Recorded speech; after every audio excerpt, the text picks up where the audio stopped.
এই আন্দোলনের মাধ্যমে বামপন্থীরা তাদের রাজনৈতিক ফায়দা তুলতে চেয়েছে। তোমরা কি ফায়দা তুলতে সেদিনকে গেছিলে? আরজি করের গেটের সামনে লাখো লাখো মানুষ আমাদের অবস্থান মঞ্চের সামনে উপস্থিত হয়েছিল। সেদিন কাঁদানে গ্যাসটা, লাঠি দিয়ে পেটানোটা আমাদের অবস্থানের মঞ্চের উপরে সেদিন এসেছিল। ওদের লক্ষ্য বামপন্থীদেরকে শেষ করা, তৃণমূল এবং বিজেপি। ওদের লক্ষ্য লাল ঝান্ডাকে শেষ করো।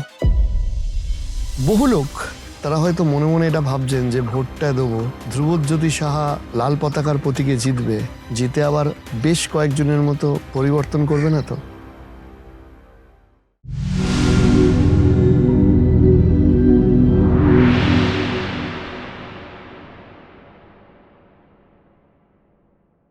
পানিহাটিতে কলতান দাশগুপ্তের প্রতিদ্বন্দ্বী হিসেবে যিনি দাঁড়িয়েছেন রত্না দেবী, যদিও তার প্রতি সম্পূর্ণ শ্রদ্ধা রেখেই আমি তোমাকে প্রশ্নটা করছি। তিনি একটা সময় খুব স্পেসিফিক অভিযোগ করেছেন যে এই আন্দোলনের মাধ্যমে বামপন্থীরা তাদের রাজনৈতিক ফায়দা তুলতে চেয়েছে। তোমরা কি ফায়দা তুলতে সেদিনকে গেছিলে? প্রথম থেকে আমরা যেদিন আরজি করের সামনে গাড়িটা আটকেছিলাম, সেদিনও কিন্তু আমরা আমাদের সংগঠনের কোনো ফ্ল্যাগ দেখাতে পারবেন না আপনারা ব্যবহার করেছি, আমরা করিনি।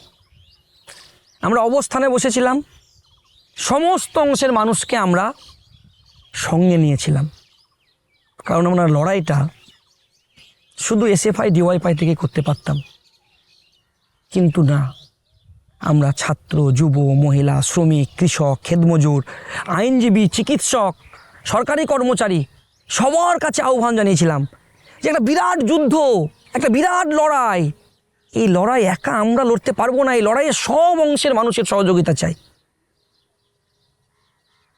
এই যেদিন খড়গ্রামের প্রার্থী ঘোষণা হয় সেদিনও আমরা বলেছিলাম যে বিরাট যুদ্ধ, বিরাট লড়াইটা আমরা সিপিএম একা লড়তে পারবো না, এই লড়াইয়ে এই সব অংশের সহযোগিতা আমরা চাইছি।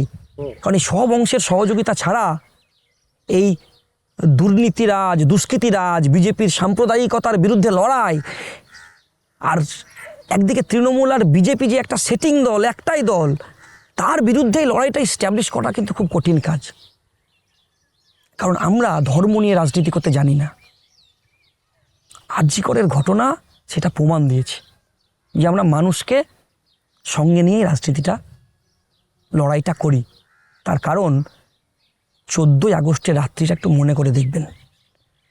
14ই আগস্টের রাত্রে আমরা সব অংশের মানুষকে কল দিয়েছিলাম। আরজি করের গেটের সামনে লাখো লাখো মানুষ আমাদের অবস্থান মঞ্চের সামনে উপস্থিত হয়েছিল। সেদিন কাঁদানে গ্যাসটা, সেদিন লাঠি দিয়ে পেটানোটা আমাদের অবস্থানের মঞ্চের উপরে সেদিন এসেছিল। ওদের লক্ষ্য বামপন্থীদেরকে শেষ করা, তৃণমূল এবং বিজেপির। ওদের লক্ষ্য লাল ঝান্ডাকে শেষ করো। ওরা নতুন প্রজন্ম নিয়ে কোনো কথা ভাবে না। আর যদি নতুন প্রজন্ম নিয়ে ভাবতো তাহলে নতুন প্রজন্মের হাতে মালুই ধরিয়ে দিত না। মন্দির হোক, মসজিদ হোক, সব হোক, কিন্তু নতুন স্কুল হবে না, নতুন কলেজ হবে না, নতুন শিক্ষা প্রতিষ্ঠান হবে না, নতুন কলকারখানা হবে না। বাংলার ছেলেরা কোথায় কাজ পাবে? এই যে তুমি যে ইস্যুগুলোর কথা বলছো, দেখা যাচ্ছে, আমি বলছি এটাই সঠিক, কিন্তু এই ইস্যুগুলো দিয়ে ভোট মেশিনারিতে কেউ খুব একটা সাকসেস পাচ্ছে না। আমি কেন জানি না পাচ্ছে না।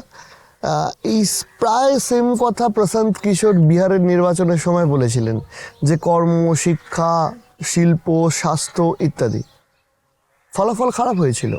এবারে আবার তোমরা এই ইস্যুগুলোর কথা বলছো যে ইস্যুগুলো সঠিক, যে ইস্যুগুলোই উঠে আসা উচিত, কিন্তু কোথাও গিয়ে ফ্রাস্ট্রেটেড লাগে না যে এই ইস্যুগুলো তুলে ধরার পরেও ভোট শতাংশ বলো বা সংগঠন বলো 2011-র পর থেকে একদম ধস নেমে গেল? ফার্স্টেড হলে পরে আমরা ব্রিগেড সমাবেশ করতে পারতাম না। ফার্স্টেড হলে আমরা বাংলা বাঁচাও যাত্রা করতে পারতাম না। ফার্স্টেড হলে আমরা ইনসাফ যাত্রা করতে পারতাম না। আমরা জানি বার মানুষের কাছে আমরা যতবারই হারি না কেন, মানুষের কাছে সত্য কথা আমরা বলবো এবং সঠিক রাস্তা দেখাবো।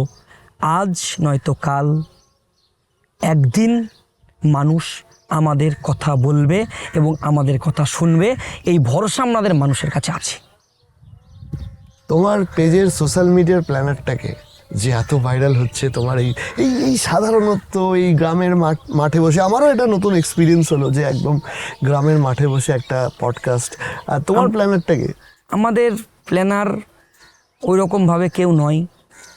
প্রথম যখন শুরু করি তখন আমাদের পার্টির যিনি গাড়ির চালক ছিলেন, আমাদের যারা পাশে কমরেড ছিলেন, তাদেরকেই বলতাম যে মানুষ কি বলছে সেগুলো তোমরা রেকর্ড করো, এবং রেকর্ড করার পরে সেগুলো আমি নিজেই আমার পেজে, আমাদের পার্টির বিভিন্ন পেজে দিতাম, এবং সেটা মানুষ একটা আর্টিফিশিয়ালি নয়, এটা নর্মাল ভিডিও যেটা মানুষ গ্রহণ করত, এবং মানুষ গ্রহণ করছে মানে আমাদেরকে বুঝতে হবে, মানুষের চাহিদাটা বুঝতে হবে। আর আমরা মনে করি যে মানুষের চাহিদা আমরা বুঝতে পারছি।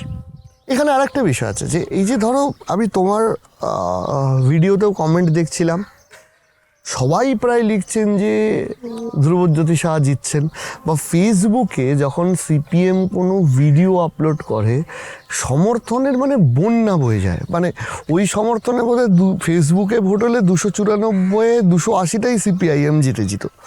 কোথাও কি গিয়ে তোমাদের ভোট মেশিনারির একটা দুর্বলতা আছে যে মানুষ তোমাদের সমর্থক তাদেরকে কেন্দ্রে গিয়ে তোমাদের চিহ্নে বোতামটা টেপাতে পারছো না বলেই ভোটের ফলাফলটা খারাপ হচ্ছে?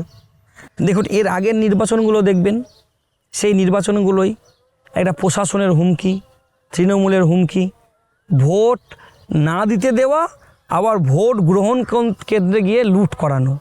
এই চক্রান্ত তো তৃণমূল বিজেপি ছিল। ভোটের রেজাল্ট আপনি দেখছেন, কিন্তু জনসমর্থনটা দেখুন। আজ নাই তো কাল কিন্তু মানুষ প্রতিবাদ প্রতিরোধের বার্তা খুলবে। মানুষের চোখের সামনে তৃণমূল আর বিজেপি যে পর্দাটা নামিয়ে রেখেছে, পর্দাটা ছিঁড়ে দেবে। কংগ্রেসের সাথে জোট না হওয়াটা ডিসঅ্যাডভান্টেজ বলে মনে করো তোমার? এই স্পেসিফিক্যালি যেহেতু তুমি মুর্শিদাবাদ জেলাতে আছো আমি বলছি, কারণ হয়তো দক্ষিণবঙ্গের বাকি জেলাগুলোতে কংগ্রেসের একটা যে ভোট পার্সেন্টেজটা আছে সেটা নেগলিজেবল, কিন্তু যেহেতু তুমি মুর্শিদাবাদ জেলার একজন প্রার্থী, তোমার কি মনে হয় এটা?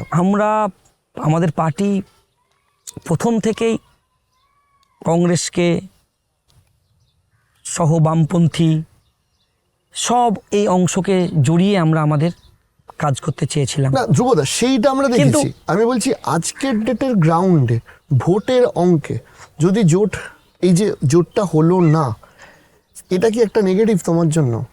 আমাদের ক্ষেত্রে নেগেটিভ বলে কিছু নেই এখন খড়গ্রামে, কারণ আমি প্রথমেই বলেছি যে জনগণের প্রার্থী হিসাবে স্ট্যাবলিশড, এবং ভোটের শুরুর আগেই বলেছি যে জাতি ধর্ম বর্ণ নির্বিশেষে সিপিএম কংগ্রেস বিজেপি তৃণমূল সব অংশের মানুষের মধ্যে যারা ভালো মানুষ আছে তারা আমাদেরকে সমর্থন করুন, কারণ এই লড়াইটা একমাত্র খড়গ্রামের মাটিতে আমরা লড়তে পারবো। মানুষ আমাদের কথায় সাড়া দিয়েছে এবং সাড়া দেবে আমাদের মিটিংয়ে, আমাদের মিছিলে। তার জন্যই মানুষের এত সাড়া এবং এত জমায়েত আমাদের হচ্ছে। কারণ যারা বিজেপি করে, যারা তৃণমূল করে, যারা কংগ্রেস করে, তারা সবাই খারাপ লোক নয়, তাদের মধ্যেও অনেক ভালো মানুষ আছে। তাদেরকে আমরা আহ্বান জানিয়েছিলাম ভোটের শুরুতে, আসুন আমাদেরকে সহযোগিতা করুন। তারা আমাদেরকে সহযোগিতা করছে, বিভিন্নভাবে সহযোগিতা করছে। কেউ প্রকাশ্যে করছে, কেউ গোপনে করছে, কেউ তরমুজের মতনও সহযোগিতা করছে। তরমুজের প্রসঙ্গ উঠলো, তোমার এরপরে ভোটের প্রচার আছে।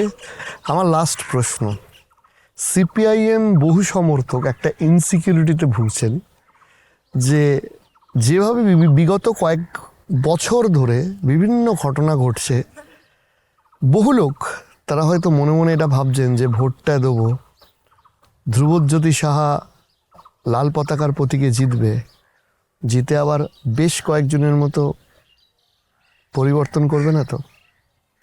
দেখুন, আমরা 2011 সালে বামফ্রন্ট সরকার যাবার পরে পার্টির হোল টাইমার হয়েছিলাম। চাকরি করিনি, এমনকি বাবার চাকরিটাও করিনি। সেই ইচ্ছা শক্তি যদি আমাদের থাকতো তাহলে পাল্টিটা অনেক আগেই খেতাম। আর মানুষ এই ভরসা বিশ্বাস করেছে বলে কাল তো রেজাল্ট বেরিয়ে যায়নি, রেজাল্ট বেরোনোর দিন দেখবেন মানুষ সেই বিশ্বাস এবং ভরসা খড়গ্রামের জনগণের প্রার্থী ধ্রুবজ্যোতি সাহার উপর করেছে যে এ ছেলে তরমুজ ফাটাতে পারবে।